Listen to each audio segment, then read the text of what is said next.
ಭಾರತ ಸಂವಿಧಾನದಲ್ಲಿ ಪ್ರಸ್ತುತ ಇರುವ ಮೂಲಭೂತ ಕರ್ತವ್ಯಗಳ ಸಂಖ್ಯೆ ಎಷ್ಟು? ಫಂಡಮೆಂಟಲ್ ಡ್ಯೂಟೀಸ್ 11 ಮೂಲಭೂತ ಕರ್ತವ್ಯಗಳು ಇದ್ದಾವೆ.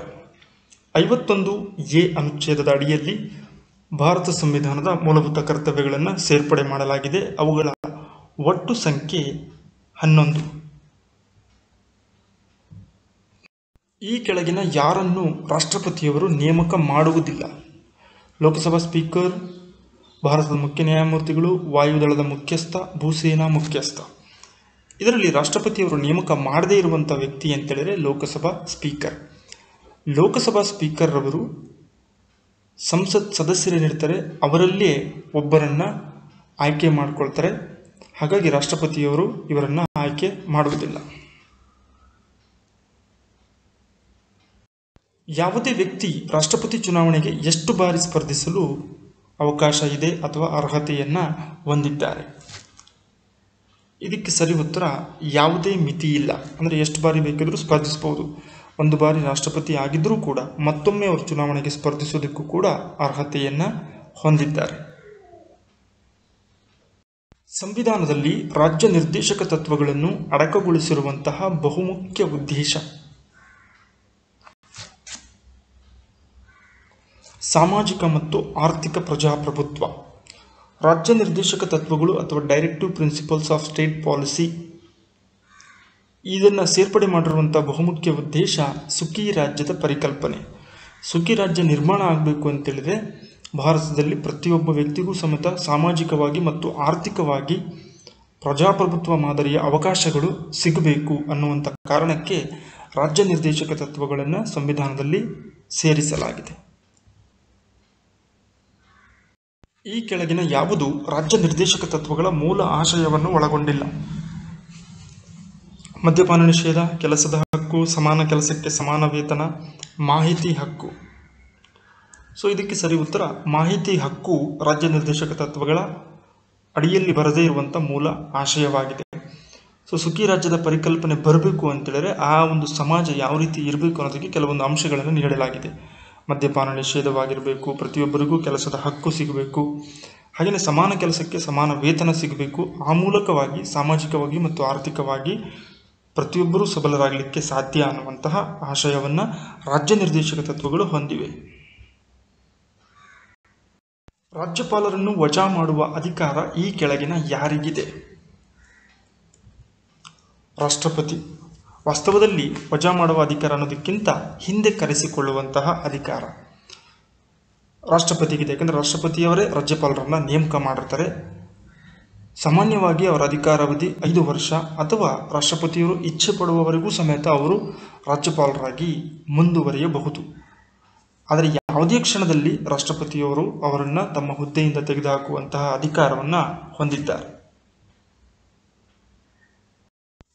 ಮೊದಲ ಪ್ರಶ್ನೆ, ಫೌಂಟೇನ್ ಪೆನ್ ಸಂಶೋಧಿಸಿದವರು ಯಾರು? ಅನೇಕ ಪರೀಕ್ಷೆಗಳಲ್ಲಿ ಸಂಶೋಧನೆ ಮತ್ತು ಸಂಶೋಧಕರನ್ನು ಕೇಳ್ತಾರೆ. ಹಾಗಾಗಿ William Murdoch, Edward Teller, LE Waterman, William Siemens. ಇವರಲ್ಲಿ ಫೌಂಟೇನ್ ಪೆನ್ನನ್ನು ಸಂಶೋಧಿಸಿದಂಥವರು LE ವಾಟರ್ಮನ್ ರವರು. ಭಾರತದಲ್ಲಿ ಇದುವರೆಗೆ 2 ಬಾರಿ ಹಂಗಾಮಿ ಪ್ರಧಾನಮಂತ್ರಿಯಾಗಿ ಕಾರ್ಯವನ್ನು ನಿರ್ವಹಿಸಿದವರು ಯಾರು?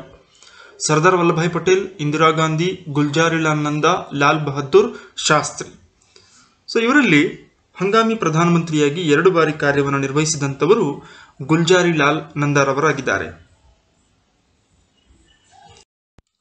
ಮಾಹಿತಿ ಹಕ್ಕು ಕಾಯ್ದೆಯನ್ನು ಮೊದಲು ಜಾರಿಗೆ ತಂದ ರಾಷ್ಟ್ರ ಯಾವುದು? ಸ್ವೀಡನ್ ದೇಶದಲ್ಲಿ ಮೊಟ್ಟಮೊದಲ ಬಾರಿಗೆ ಮಾಹಿತಿ ಹಕ್ಕು ಕಾಯ್ದೆ ಜಾರಿಗೆ ಬರುತ್ತೆ. ಭಾರತದಲ್ಲಿ ಈ ಒಂದು ಕಾಯ್ದೆ ಜಾರಿಗೆ ಬಂದಂಥ ವರ್ಷ 2005. RTI ಅಂತಲೂ ಕೂಡ ಕರಿತೀವಿ, ರೈಟ್ ಟು ಇನ್ಫಾರ್ಮೇಷನ್. ದೇಹದಲ್ಲಿ ಹರಿಯುವ ರಕ್ತದ ಯಾವ ಅಂಶವನ್ನು ರಕ್ತದ ಸಕ್ಕರೆ ಅಥವಾ ಬ್ಲಡ್ ಶುಗರ್ ಎನ್ನುವರು? Lactose, sucrose, galactose, glucose. ಇದಕ್ಕೆ ಸರಿ ಉತ್ತರ ಗ್ಲೂಕೋಸ್ ಅಂಶವನ್ನು, ರಕ್ತದಲ್ಲಿ ಹರಿಯುವಂತಹ ಗ್ಲೂಕೋಸ್ ಅಂಶವನ್ನು ಬ್ಲಡ್ ಶುಗರ್ ಅಂತ ಕರೀತಾರೆ. ಡಯಾಬಿಟಿಕ್ ಪೇಷಂಟ್, ಮಧುಮೇಹ ರೋಗಿಗಳಲ್ಲಿ ಇದರ ಪ್ರಮಾಣ ಜಾಸ್ತಿ ಇರುತ್ತದೆ. ಅಲೈ ದರ್ವಾಜಾವನ್ನು ನಿರ್ಮಿಸಿದಂತಹ ದೆಹಲಿ ಸುಲ್ತಾನ ಯಾರು? ಅಲಾವುದ್ದೀನ್ ಖಿಲ್ಜಿ, ಬಾಬರ್, ಅಕ್ಬರ್, ಶಹಜಹಾನ್. ಇದರಲ್ಲಿ ಅಲಿ ದರ್ವಾಜದ ನಿರ್ಮಾತೃ ದೆಹಲಿ ಸುಲ್ತಾನರಲ್ಲಿ ಬಂದಂತಹ ಖಿಲ್ಜಿ ಸಂತತಿಯ ಅತ್ಯಂತ ಪ್ರಸಿದ್ಧ ಅರಸ ಅಲಾವುದ್ದೀನ್ ಖಿಲ್ಜಿ. ಈತ ಇದನ್ನು ನಿರ್ಮಾಣ ಮಾಡ್ತಾನೆ. ಭಾರತದ ಮೊದಲ ಮಸೀದಿಯಾದಂತಹ ಕುವತ್ತುಲ್ ಇಸ್ಲಾಂನಲ್ಲಿ ಎಂಟ್ರೆನ್ಸ್ ಗೇಟ್ ಏನಿದೆ, ಸೊ ಅಲ್ಲಿ ಇದನ್ನ ನಿರ್ಮಾಣ ಮಾಡಲಾಯಿತು. ಅಲೈ ದರ್ವಾಜವನ್ನ 1311ರಲ್ಲಿ ಇದು ಸ್ಥಾಪನೆಯಾಯಿತು. ಮಧ್ವಾಚಾರ್ಯರು ಪ್ರತಿಪಾದಿಸಿದ ತತ್ವ ಯಾವುದು? ಅದ್ವೈತ, ದ್ವೈತ, ವಿಶಿಷ್ಟಾದ್ವೈತ ಮತ್ತು ಶಕ್ತಿ ವಿಶಿಷ್ಟಾದ್ವೈತ. ಇದರಲ್ಲಿ ಕರ್ನಾಟಕದ ಉಡುಪಿಯಲ್ಲಿ ಇದ್ದಂತಹ ಮಧ್ವಾಚಾರ್ಯರು ಪ್ರತಿಪಾದನೆ ಮಾಡಿದಂತಹ ಸಿದ್ಧಾಂತ ಅಥವಾ ತತ್ವ ದ್ವೈತ ಸಿದ್ಧಾಂತ. ಇದನ್ನ ಡ್ಯುಯಲಿಸಂ ಅಂತಲೂ ಕೂಡ ಇಂಗ್ಲಿಷ್ನಲ್ಲಿ ಕರೀತಾರೆ. ಪ್ರೌಢದೇವರಾಯನ ಕಾಲದಲ್ಲಿ ವಿಜಯನಗರ ಸಾಮ್ರಾಜ್ಯಕ್ಕೆ ಭೇಟಿ ನೀಡಿದ ಪರ್ಷಿಯಾದ ಪ್ರವಾಸಿಗ ಅಥವಾ ರಾಯಭಾರಿ ಯಾರು?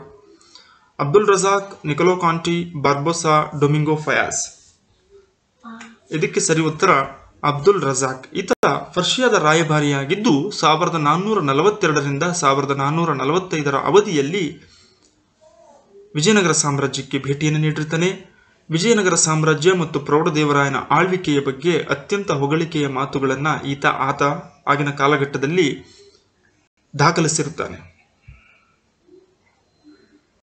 ಲಾರ್ಡ್ ವೆಲ್ಲೆಸ್ಲಿಯ ಸಹಾಯಕ ಸೈನ್ಯ ಪದ್ಧತಿಯನ್ನು ಒಪ್ಪಿಕೊಂಡ ಪ್ರಥಮ ಭಾರತೀಯ ದೊರೆ ಯಾರು? ಔದ್ನ ನವಾಬ, ಹೈದರಾಬಾದ್ನ ನಿಜಾಮ, ಟಿಪ್ಪು ಸುಲ್ತಾನ್, 2ನೇ ಬಾಜಿರಾಯ. ಸರಿ ಉತ್ತರ ಹೈದರಾಬಾದಿನ ನಿಜಾಮ. 1798ರಲ್ಲಿ ಲಾರ್ಡ್ ವೆಲ್ಲೆಸ್ಲಿಯು ಜಾರಿಗೆ ತಂದಂತಹ ಸಹಾಯಕ ಸೈನ್ಯ ಪದ್ಧತಿಯನ್ನ ಒಪ್ಪಿಕೊಂಡ ಪ್ರಥಮ ಭಾರತೀಯ ದೊರೆಯಾಗಿದ್ದಾನೆ. ಮೈಸೂರಿನಲ್ಲಿ ಸಿವಿಲ್ ಸರ್ವಿಸ್ ಪರೀಕ್ಷೆಗಳನ್ನು ಆರಂಭಿಸಿದವರು ಯಾರು? ಇಲ್ಲಿ ದಿವಾನರನ್ನು ಕೊಟ್ಟಿದ್ದಾರೆ. C Rangacharlu, Seshadri Iyer, Mirza Ismail, sir M Visvesvaraya. ಇವರಲ್ಲಿ ಕೆ ಶೇಷಾದ್ರಿ ಅಯ್ಯರ್ ರವರು ಮೈಸೂರು ಸಂಸ್ಥಾನದಲ್ಲಿ ಮೊಟ್ಟಮೊದಲ ಬಾರಿಗೆ ಸಿವಿಲ್ ಸರ್ವಿಸ್ ಪರೀಕ್ಷೆಗಳನ್ನು 1891ರಲ್ಲಿ ಜಾರಿಗೆ ತರ್ತಾರೆ. ಇನ್ನು ಇವರ ಆಡಳಿತಾವಧಿಯನ್ನು ನೋಡೋದಾದರೆ 1883ರಿಂದ 1901ರವರೆಗೆ ಇವರು ಅತಿ ದೀರ್ಘಾವಧಿಗೆ ಮೈಸೂರಿನ ದಿವಾನರಾಗಿ ಕರ್ತವ್ಯವನ್ನ ನಿರ್ವಹಿಸಿದ್ದರು. ಭಾರತದ ಅತ್ಯಂತ ದೊಡ್ಡ ಸಿಹಿ ನೀರಿನ ಸರೋವರ ಯಾವುದು? The largest fresh water lake in India. ಇದಕ್ಕೆ ಸರಿ ಉತ್ತರ ಉಲಾರ್ ಸರೋವರ. ಜಮ್ಮು ಕಾಶ್ಮೀರದ ಬಂಡೀಪೋರಾ ಜಿಲ್ಲೆಯಲ್ಲಿರುವಂತಹ ಇದನ್ನ ಉಲ್ಲಾರ್ ಅಂತಲೂ ಕೂಡ ಕರೀತಾರೆ. ಭಾರತದಲ್ಲಿ ಮಾತ್ರವಲ್ಲ, ಏಷ್ಯಾ ಖಂಡದಲ್ಲಿನೇ ಅತ್ಯಂತ ದೊಡ್ಡ ಸಿಹಿ ನೀರಿನ ಸರೋವರವಾಗಿದೆ. ವಾಯುಮಂಡಲದ ಅತ್ಯಂತ ಕೆಳ ಸ್ತರ ಯಾವುದು? ಸೊ 5 ವಾಯುಮಂಡಲದ ಪ್ರಮುಖ ಸ್ತರಗಳನ್ನು 5 ರೀತಿಯಲ್ಲಿ ವಿಂಗಡಣೆಯನ್ನು ಮಾಡಲಾಗಿದೆ. ಅತ್ಯಂತ ಕೆಳಮಟ್ಟದಲ್ಲಿರುವಂಥದ್ದು ಪರಿವರ್ತನಾ ಮಂಡಲವಾಗಿದೆ. ಅದಾದ ನಂತರ ಸಮೋಷ್ಣ ಮಂಡಲ, ಮಧ್ಯಂತರ ಮಂಡಲ, ಅಯಾನು ಮಂಡಲ, ಕೊನೆಯದಾಗಿ ಬಾಹ್ಯ ಮಂಡಲ ಅಂತ ಕರಿತೀವಿ. ಹಾಗಾಗಿ ಕೆಳ ಹಂತದಲ್ಲಿರುವಂತಹ ಮೊದಲ ಸ್ತರ ಪರಿವರ್ತನಾ ಮಂಡಲವಾಗಿದೆ. ಭಾರತದ ಸಂವಿಧಾನ ರಚನಾ ಸಭೆಯಲ್ಲಿ ಕರ್ನಾಟಕದಿಂದ ಕಾರ್ಯನಿರ್ವಹಿಸಿದವರು ಯಾರು? S Nijalingappa, Ramakrishna Hegde, S R Bommai, B D Jatti. ಇದಕ್ಕೆ ಸರಿ ಉತ್ತರ ಎಸ್ ನಿಜಲಿಂಗಪ್ಪ. ಸಿದ್ದವ್ವನಹಳ್ಳಿ ನಿಜಲಿಂಗಪ್ಪ ಮೈಸೂರು ರಾಜ್ಯದ ಮುಖ್ಯಮಂತ್ರಿಗಳಾಗಿದ್ದಂತಹ ಎಸ್ ನಿಜಲಿಂಗಪ್ಪನವರು ಭಾರತ ಸಂವಿಧಾನ ರಚನಾ ಸಭೆಯಲ್ಲಿ ಕರ್ನಾಟಕದಿಂದ ಕಾರ್ಯವನ್ನ ನಿರ್ವಹಿಸಿರ್ತಾರೆ. ಭಾರತವು ಏಕಪೌರತ್ವದ ಕಲ್ಪನೆಯನ್ನು ಯಾವ ದೇಶದ ಸಂವಿಧಾನದಿಂದ ಎರವಲು ಪಡೆಯಲಾಗಿದೆ? ಸಿಂಗಲ್ ಸಿಟಿಸನ್ಶಿಪ್ ಅಂತ ಕರಿತೀವಿ. ಈ ಒಂದು ಪರಿಕಲ್ಪನೆಯನ್ನು ನಾವು ಬ್ರಿಟನ್ ಸಂವಿಧಾನದಿಂದ ಎರವಲಾಗಿ ಪಡೆದುಕೊಂಡಿದ್ದೇವೆ. ಈ ಕೆಳಗಿನ ಯಾವ ರಾಷ್ಟ್ರಪತಿಯ ಅವಧಿಯಲ್ಲಿ ದೇಶದಲ್ಲಿ ಆಂತರಿಕ ತುರ್ತು ಪರಿಸ್ಥಿತಿಯನ್ನ ಹೇರಲಾಯಿತು? ಫಕ್ರುದ್ದೀನ್ ಅಲಿ ಅಹಮದ್. ಸೊ ಇವರ ಆಡಳಿತ ಅವಧಿಯ ಸಂದರ್ಭದಲ್ಲಿ ಅಂದರೆ 1975ರಲ್ಲಿ ದೇಶದಲ್ಲಿ ಆಂತರಿಕ ತುರ್ತು ಪರಿಸ್ಥಿತಿ ಜಾರಿಯಲ್ಲಿರುತ್ತೆ. ಆಗ ರಾಷ್ಟ್ರಪತಿಯಾಗಿದ್ದಂಥವರು ಫಕ್ರುದ್ದೀನ್ ಅಲಿ ಅಹಮದ್ ರವರು. ಈ ಕೆಳಗಿನವುಗಳಲ್ಲಿ ಅತ್ಯಂತ ಪ್ರಾಚೀನ ಉಪನಿಷತ್ ಅಥವಾ ಉಪನಿಷದ್ ಯಾವುದಾಗಿದೆ? ಬೃಹತ್ ಅರಣ್ಯಕ ಎನ್ನುವಂಥದ್ದು ಅತ್ಯಂತ ಪ್ರಾಚೀನ ಉಪನಿಷತ್ತಾಗಿದ್ದು ಒಟ್ಟು 108 ಉಪನಿಷತ್ಗಳು ಇದ್ದಾವೆ ವೇದಗಳ ಕಾಲದಲ್ಲಿ. ವರ್ಧಮಾನ ಮಹಾವೀರನ ಪ್ರಥಮ ಅನುಯಾಯಿ ಯಾರು? ಪ್ರಿಯದರ್ಶಿನಿ, ಯಶೋಧ, ಚೇತಕ, ಜಾಮಾಲಿ.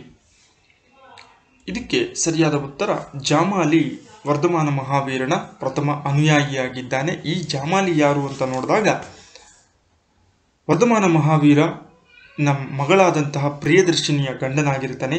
ಅಂದರೆ ಆತನ ಅಳಿಯ. ಈತನೇ ಮೊದಲು ವರ್ಧಮಾನ ಮಹಾವೀರನ ಅನುಯಾಯಿಯಾಗಿದ್ದನು.